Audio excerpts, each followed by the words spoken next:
of course, she frequented those seedy slum bars. Reno was pretty good at seeing through bullshit. Only reason he was still alive, really. He liked to brag about how not much would get past him, and how Rude was always the one that pounded somebody, but he always had the right thing to say to make them talk. There was no shame to a little bragging here and there. But she'd thrown him slightly off guard. It wasn't that she was really dressed like a slut or acted like one. There was no doubt in his mind that she sure as hell wasn't a virgin, though. The dress was an innocent kind of pink, but it was cut just so, and the bottom buttons were undone. He couldn't help but see a lot of himself in that. Had to wonder if her parents were kind of messed up too, or if she was just as bored with middle-class bullshit. She was too clean to be poor and too nice to be rich. Hadn't had a girl that he couldn't keep his eyes off of in a while. So he approached her. If you're going to feed me a line, it's a little early. Well, she certainly shot down his first plan. Aren't you a pill?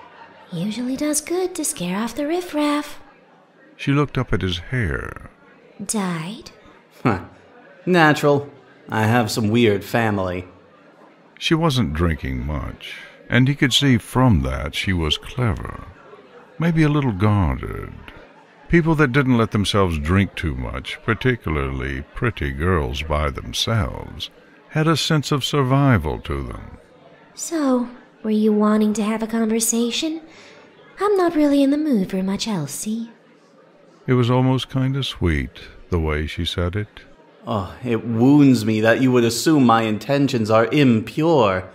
For all you know, I could be some honest and sensitive bookworm, lost in the big city. She laughed at him, rather hard. Well, she had a decent bullshit detector, too. You wouldn't be carrying a nightstick if you were a bookworm. Nothing gets past you, does it? Well, your name. But I don't think we'll see each other enough for me to learn it. He leaned up against the bar counter. Well, she didn't leave much hope for a guy, did she? It's Reno, just in case you feel like getting in contact with me. She stirred her red drink with one of those little umbrellas. Don't change out of your suit much, do you, Reno? 16 or 17. That's how old she had to be. Her face was still honest enough, but she spoke like she was older.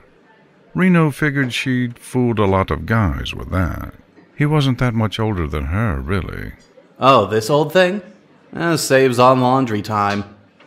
There was no need to change out of his Turk suit after hours. Not like he wore it properly, anyway. When Veld was around, he used to get yelled at for it. But that crazy man went and disappeared on them. Singh usually just leveled him with a glare and regurgitated a couple of lines from the manual. She looked around his shoulder when none other than Zack Fair, the boy who would be first class, walked in. She was one of his? Great. The girl hopped off the stool then, gave him a quick little wave before giving Zack one of those classic movie woman clasping the big strong man around the neck kind of hugs. He didn't want to be one of those guys that envied Zack, like that MP kid with the anger management problem. But times like this he could understand that. Some people just really had everything.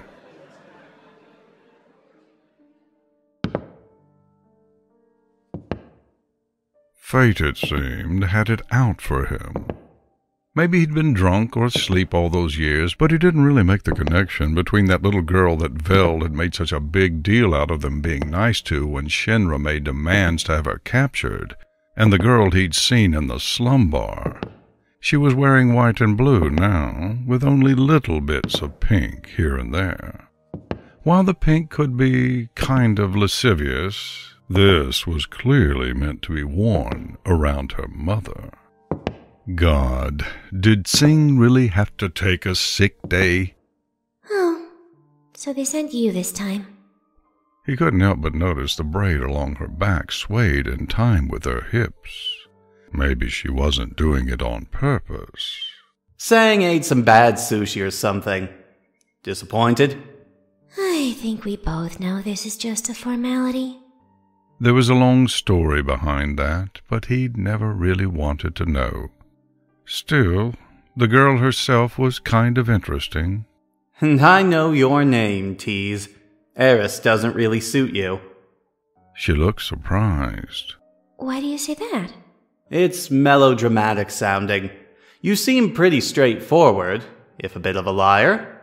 I never lied. But you never told the truth, either. She ignored that and went about poking around with her flowers. It seemed almost futile to him, spending so much time poking around in a flower bed in an almost toxic waste area of a city. That betrayed her age, too, which he knew was 16. The file had said so. It also said that the sour-faced woman that lived in her house with her wasn't her real mother. So, do you like your job, Reno? He was getting so bored with the normal boy-meets-girl shit. Singh kept threatening to put a girl on the team to dilute the testosterone, as he put it. That wasn't really the problem.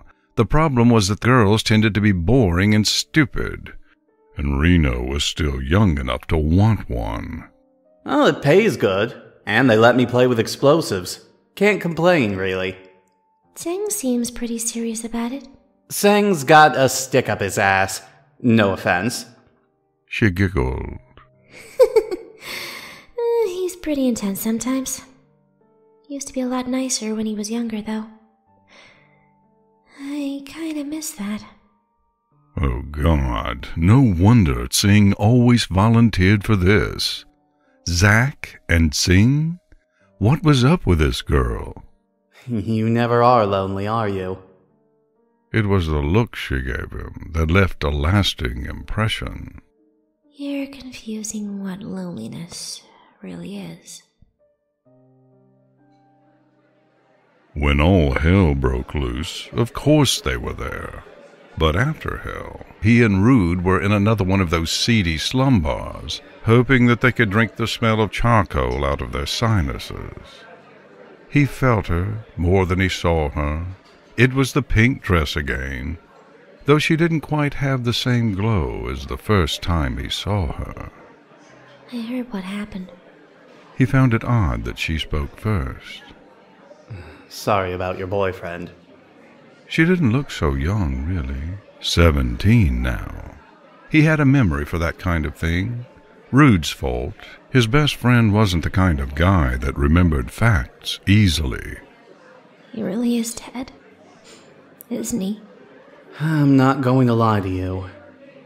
She had a rather self-deprecating smile sometimes. I thought you said I was the liar. Reno didn't really expect her to take the drink when he offered it. Tequila wasn't for the faint of heart, and she downed it rather quickly. But her boyfriend had just gotten his heroic ass killed, and there was something different about Singh, too. He figured this was only the beginning of something crazy, and not just with this girl. And she started it, too. For the first time he could remember, he had a girl slip out before he woke up. Never even had the chance to know what she looked like in the morning. Then again, he was only a temporary distraction. Not like he'd ever had someone he loved die. Not like he understood those things.